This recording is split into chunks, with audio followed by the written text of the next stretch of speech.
شهر رمضان الذي أنزل فيه القرآن هدى للناس وبينات من الهدى والفرقان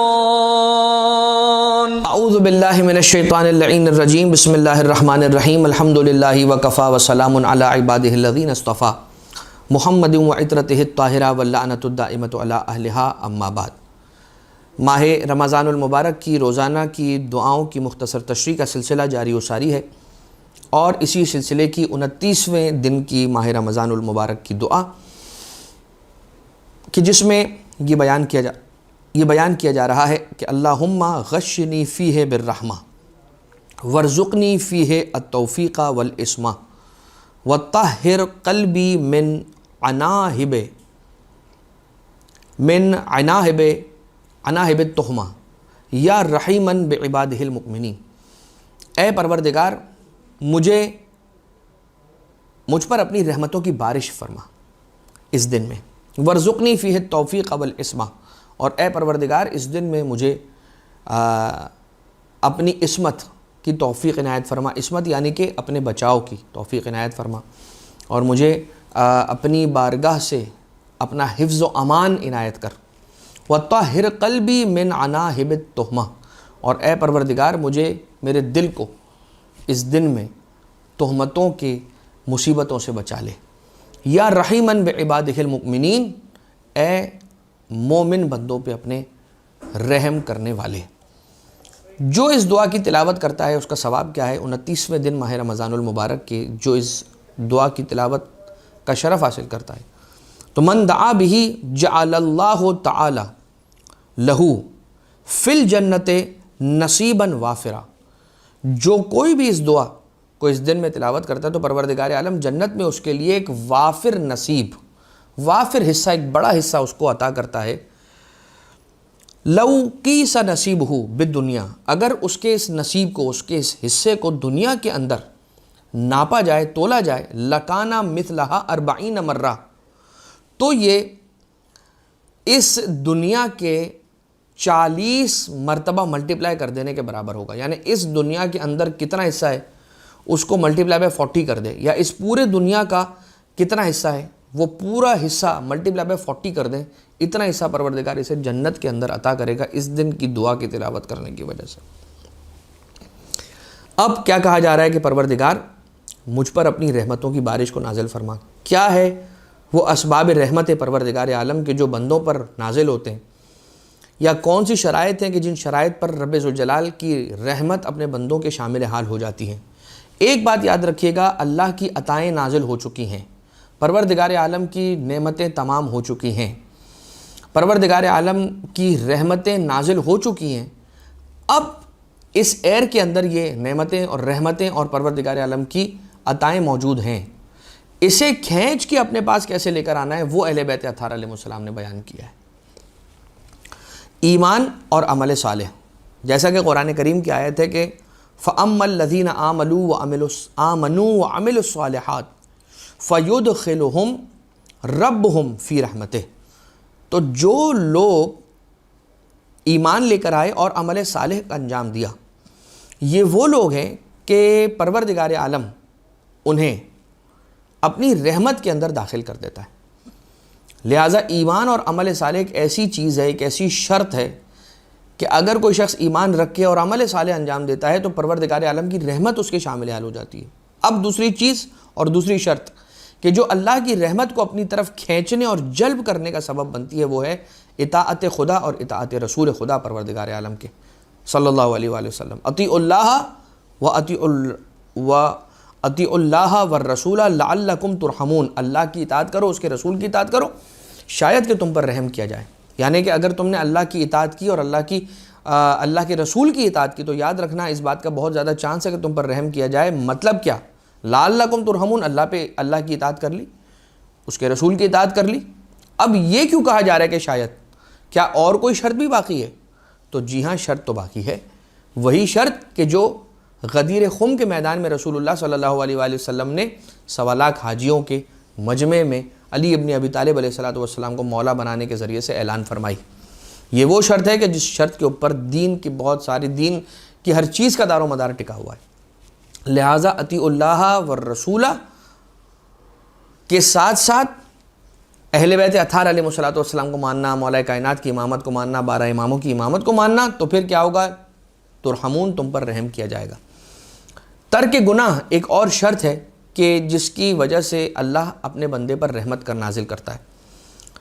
قال یا قوم لم تستعجلون بالسیئۃ، تم قبل الحسنۃ، یہ بتاؤ نیکی کرنے سے پہلے تم برائی کے اندر کیوں اتنی جلد بازی کرتے ہو؟ غلط کام کرنے کے اندر کیوں لپکتے ہو؟ گناہ کرنے میں کیوں اتنی تیزی دکھاتے ہو؟ نیکی کرنے میں تو اتنی تیزی نہیں دکھاتے، گناہ کا کام کرنے میں، برائی کرنے میں تو بہت تیزی دکھاتے ہو۔ لولا تستغفرون اللہ لعلکم ترحمون، تم اگر یہ کام نہیں کر سکتے تو پروردگار عالم کی بارگاہ میں آ کے استغفار کرو، گناہوں کو چھوڑو، نیکی کی طرف آؤ، تاکہ تم پر پروردگار عالم رحمتوں کو نازل کرے۔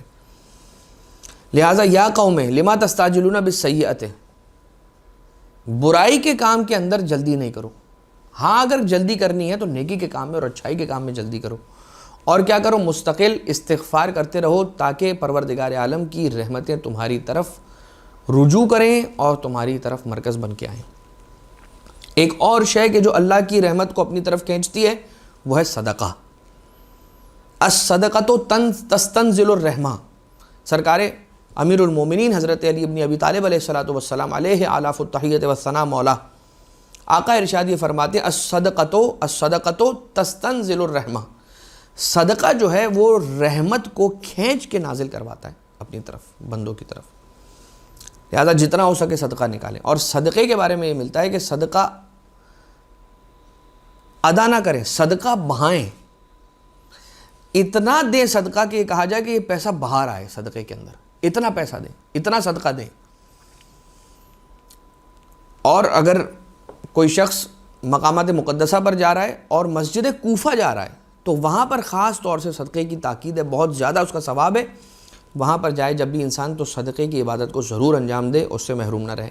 اور کون سی ایسی شے ہے کہ جس سے رحمت خدا پروردگار عالم کی نازل ہوتی؟ ذکر الہی، بے ذکر اللہ تستنزل الرحمہ، یاد رکھو اللہ کے ذکر کے ذریعے سے اس کی رحمتوں کو نازل کیا جاتا ہے، طلب کیا جاتا ہے۔ اور نماز کے ذریعے سے پروردگار عالم کی رحمتوں کو حاصل کیا جاتا ہے۔ عفو اور بخشش، لوگوں کو معاف کر دو اگر، تو یہ تمہارے لیے اللہ کی رحمت کے نازل ہونے کا سبب بنے گا، اللہ کی خاص رحمت تم پر نازل ہوگی اگر تم نے کسی کو بخش دیا، اگر تم نے کسی کو معاف کر دیا۔ مولانا یہاں پہ بخشنے کی بات نہ کریں، اس لیے کہ کوئی کسی کو بخشتا نہیں ہے، جسے جب جہاں جیسے موقع ملتا ہے وہ وہاں ویسے کاٹ دیتا ہے۔ لہٰذا پروردگار عالم ہے جو معاف کر دے گا اپنے بندے کو، اہل بیت اطہار ہے، رسول ہے، وہ معاف کرے گا۔ اللہ کا بندہ اللہ کے بندے کو معاف نہیں کرے گا، اس لیے کہ وہ تو ایک گروہ ہے جو ایک مسلمان کو کافر کہنے کو تلا ہوا ہے، ایک ہے جو دوسرے مومن کو نہیں معلوم کیا کہنے پہ تلا ہوا ہے، ایک کسی کی نمازیں ضائع کروا رہا ہے، ایک کسی کی عزاداری ضائع کروا رہا ہے، ایک کسی کی عبادتوں کو ضائع کروا رہا ہے، ایک کسی کی مناجات کو ضائع کروا رہا ہے، ایک کہہ رہا ہے کہ تمہارے تو اتنے نیک کام کرنے کا کوئی فائدہ نہیں ہے، ایک آ کر یہ کہہ رہا ہے کہ تم اتنے پیسے لوگوں کو ڈونیشن میں دیتے ہو، یہ کرتے ہو، اس کا تمہارا کوئی فائدہ نہیں، تم نے ایک برائی کر لی۔ جو برائی کی اس کا گناہ، اس کی سزا اپنی جگہ پر ہے، اور جو اچھائی کی اس کا خیر اور اس کا اجر اپنی جگہ پر ہے۔ لہٰذا معاف کرنا چاہیے، جتنا انسان چاہتا ہے کہ اسے معاف کیا جائے، کم سے کم اتنا تو اللہ کے بندوں کو انسان معاف کرے۔ جتنا یہ امید رکھتا ہے کہ اللہ مجھے کل معاف کرے گا، اتنا آج اللہ کے بندوں کو انسان معاف کرے، فراخ دلی کے ساتھ، کھلے دل کے ساتھ۔ محبت علی ابن ابی طالب علیہ السلام ان بہت بڑی چیزوں میں سے ہیں کہ جن کے صدقے میں پروردگار رحمتوں کو نازل کرتا ہے۔ جہاں علی ابن ابی طالب علیہ السلام کی محبت ہوتی ہے، جہاں ان کی ولایت ہوتی ہے، وہاں اللہ کی خاص رحمت نازل ہوتی ہے۔ روایت یہ بیان کرتی ہے کہ ہماری جو ولایت اور ہماری امامت اور ہماری مودت جو ہمارے چاہنے والوں کے دلوں میں بستی ہے، یہ ایک ایسا حرز ہے، یہ ایک ایسا امان ہے ایسی کہ جس کے بعد اگر یہ ایسے دریاؤں کے اندر بھی چلے جائیں کہ جس دریا کے اوپر طوفان آیا ہوا ہے، یہ ان سے بھی کراس ہو جائیں گے اگر یہ ہماری محبت کا حوالہ دیں۔ لیکن اگر کوئی محبت اہل بیت کو کچھ سمجھتا ہی نہیں ہے، وہ یہ کہتا ہے نعوذ باللہ یہ تو کام کی چیز ہی نہیں ہے، مولانا صاحب نے تو کام کی بات ہی نہیں کی، تو جب کوئی اگر اسے اتنا ویٹیج نہیں دے گا تو وہ اسے فائدہ نہیں پہنچا سکتی. لیکن اگر امام معصوم علیہ السلام کی بات پر یقین کرنا ہے اور ایمان رکھنا ہے تو مولا ارشاد فرما رہے ہیں لج البحار کیا کہا گیا ہے کہ ایسے دریاؤں سے اگر کوئی گزر رہا ہے کہ جس میں طوفان آیا ہوا ہے, طغیانی آئی ہوئی, وہاں سے بھی گزر جائے گا, سلامت واپس آ جائے گا. ایسے ڈیزرٹ میں, ایسے صحرا میں چلا گیا جہاں سے کوئی واپس پلٹ کر نہیں آتا, اگر اہل بیت اطہار کی مودت کا واسطہ دے گا, اپنی اس محبت کا واسطہ دے گا, اپنے اس ایمان کا واسطہ دے گا جو ان کی امامت پر رکھتا ہے, تو اس کے صدقے میں پروردگار عالم اسے بچائے گا اور اسے واپس پلٹا دے گا. صبر اللہ کی رحمت کو نازل کرتا ہے, اور لوگوں کے درمیان صلح کا کروانا اور لوگوں کے جھگڑوں کو ختم کروانا یہ بھی اللہ کی رحمت کو نازل کرتا ہے. صلہ رحمی, اپنے خونی رشتہ داروں پر رحم کرنا, ان کا خیال رکھنا, ان کی احوال پرسی کرنا, ان کی مشکلات کو دور کرنا, قضاء حاجت کرنا, یہ بھی اللہ کی رحمت کو اپنی طرف کھینچنے کا سبب بنتا ہے. اور اے پروردگار مجھے بچا لے, ایک خاص توفیق دے اور میرے گرد ایک ڈھال بنا لے اس دن میں. اور اے پروردگار مجھے تہمتوں کی برائی سے بچا لے, کہ میں لوگوں پر تہمتیں لگاؤں. بہت آسان ہوتا ہے زبان چلا کے کسی پر تہمت لگا دینا اور کسی کو ڈی کیریکٹرائز کر دینا, لیکن جب یہ بات خدا نخواستہ خود انسان کے ساتھ ہوتی ہے تو اسے اندازہ ہوتا ہے کہ کتنی بڑی مصیبت اور مشکل کی بات ہے. یا رحیماً بعبادہ المؤمنین, اے اپنے مومن بندوں پر بہت زیادہ رحم کرنے والے پروردگار, ہماری عبادتوں کو قبول فرما لے, ہماری لغزشوں کو, خطاؤں کو, معصیتوں کو معاف فرما دے. وما علینا الا البلاغ المبین. وصلی اللہ علی محمد وآلہ الطیبین الطاہرین.